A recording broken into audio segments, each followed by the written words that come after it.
Today we're going to learn how to tune a Well Temperament, kind of a representative 18th century temperament, at the piano. Not at the harpsichord or the forte piano or even the organ, all of which they would have used in the 18th century, but we'll be using a piano. This is a piano actually from the middle part of the 19th century, similar in color, in its sound color, to the modern piano. And we're going to learn to listen for the important fifths and thirds that will determine the key color, and will give us the shaping for the music that was written in the 18th century, and the kind of disposition that it is looking for. Remember that everything is structured around C, in particular C major. They actually used the note C for a good deal of their tunings. That is, they began with the note C, and that's what we're going to do today. When you begin with all tunings are a chain. That is, you get one note from a tuning fork or a meter, you get that, and then from there you tune by ear a chain of notes, so getting the 12 notes of the chromatic scale. And we're going to again learn how to adjust those and tweak them so that we get a sound that is good for 18th century and early 19th century music today. This is called Well Temperament, and again, this is what Bach was referring to in the title of his masterpiece, the Well Tempered Clavier. Again, tuning is a chain. I've already set this C, and you'll notice that I'll tune here, and all piano tuners begin in the middle of the instrument. They do make the critical decisions in the central part of the instrument, particularly this octave right below middle C. Reason is that you can hear the beats of the intervals much easier in this part of the instrument. As you go lower, the beats become much slower and kind of murkier. As you go higher, the beat speeds increase. They double every time you go up an octave, and they get so fast that they're really hard to make fine adjustments on. We're going to tune the central part of the piano, and again with these intervallic adjustments and relationships in Well Temperament. And then when we're done, like all pianos, whatever relationships are set in here, you then tune octaves out from there, so that the relationships you've made are then replicated in the extremities of the instrument. So again, we're going to start from C, and you can take C off of a chord at whatever pitch you need to, and I'm at a little below modern pitch here. I'm at 437. That's A 437, and I'm going for a C off the chord, and I'm getting a good green light reading there. That means I'm on it. So that's it for the meter. Then the meter goes away, and the rest is all by ear. In order to set your framework, you have to tune an octave to begin with. It's very important that this octave be as good an octave as you can tune, because everything kind of depends on filling up that octave properly with the other 12 notes of the scale. So here, my C, middle C is set. I'm going to tune an octave below. You hear that wiggling? That means the octave is not quite pure. Once we get it right, once we get it in tune, it'll stop wiggling. And that's really true about all the intervals we're going to tune. When you hear the wiggling or the beating, that means that they're out of phase with each other. They're out of tune with each other. Sometimes we have to put those wiggles or beats in order to make the temperament work. And the question is, where do we put them in and how much? But when we start with the octave has to be beatless and pure.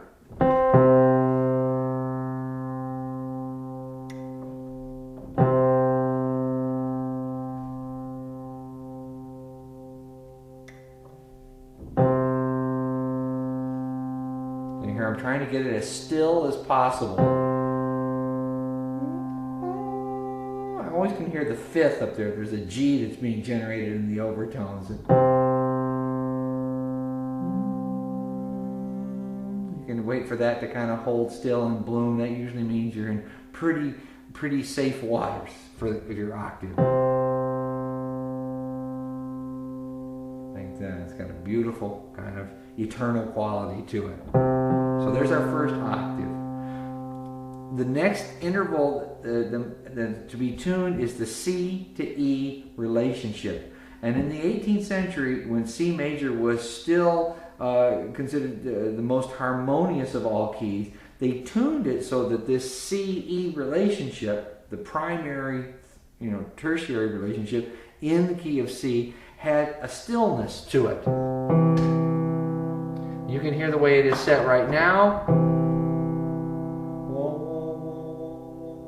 It's about what we call 3 or 4 beats a second. Maybe 2 to 3, 3 to 4, somewhere in there. Pretty slow. If this were equal temperament, the way we all grew up hearing pianos, this would be beating a lot faster, more like 5, 6 per second, like something like this.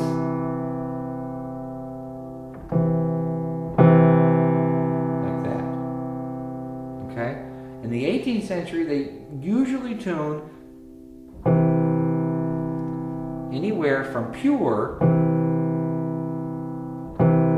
which is there, and here there's no beats. That means the C and the E are in a pure, just relationship. It's a 5 to 4 ratio.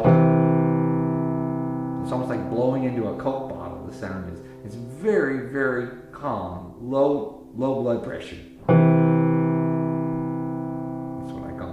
So anyway, and we could, if we wanted to open it up a little bit,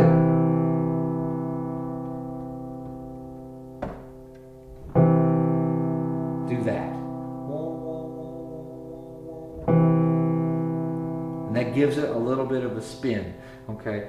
Remember that if we tuned it in its pure state, C to E in its pure state, that would sound great.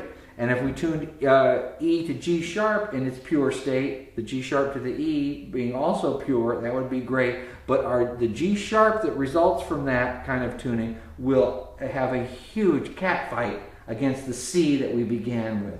So we can't do that if we're going to create a tuning in which we're going to play in all keys. So the question is how to distribute these beats that we're intentionally putting in. And again, we're structuring it so that C major is harmonious. Like that. Not perfect, but has a nice kind of a sweet roll to it. Now the next thing we've got to do is get the rest of the harmony in C major right, which means the G has to be accounted for.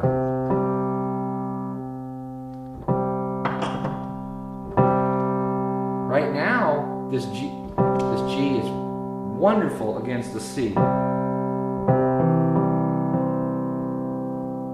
It's a beautiful sound, isn't it? Very, very sweet.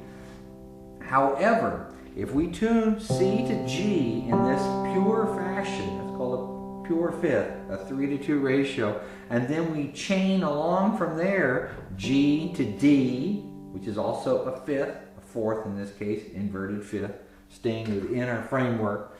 Then D up to A, also in a pure fashion. The A that we create in that chain of purity will create another train wreck against the E that sounded so beautiful with the C. Okay, and this is because that thirds and fifths are really, back to the animal analogy, cats and dogs, as it were. So they don't get along either, and we have to reconcile them. The way we reconcile the thirds and the fifths is by tempering. We tempered the third, C to E, a little bit. We now have to temper the fifth. So instead of it being pure, we're going to have to lower it just a little bit. Fifths are always tempered narrow. Thirds are tempered wide from their pure state. Here goes the fifth, it's going down.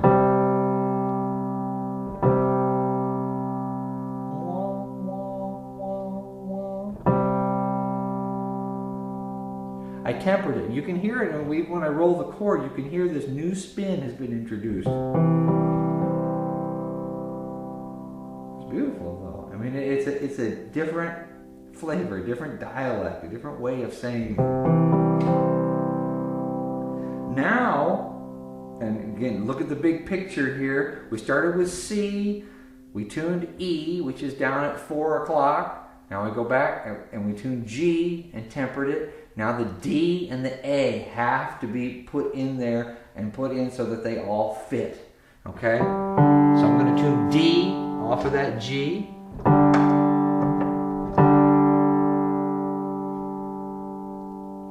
Remember, it's a fourth, but it's really the same as a fifth, inverted.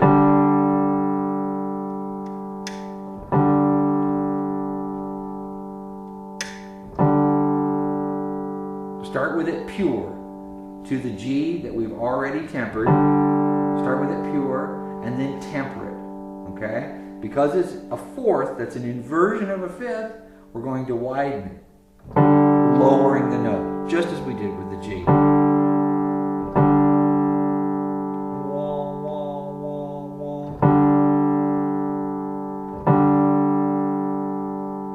Okay, and I did that one a little bit faster than the C to G. We could make it exactly the same, but we have to do some tempering in here so that that C-E relationship will work out.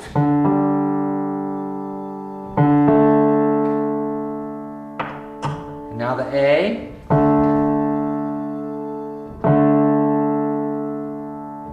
Same thing.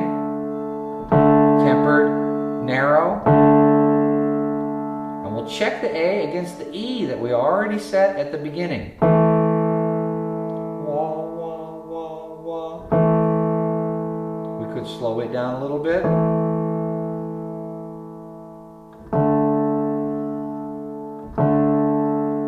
Hear the beating in the fifth here.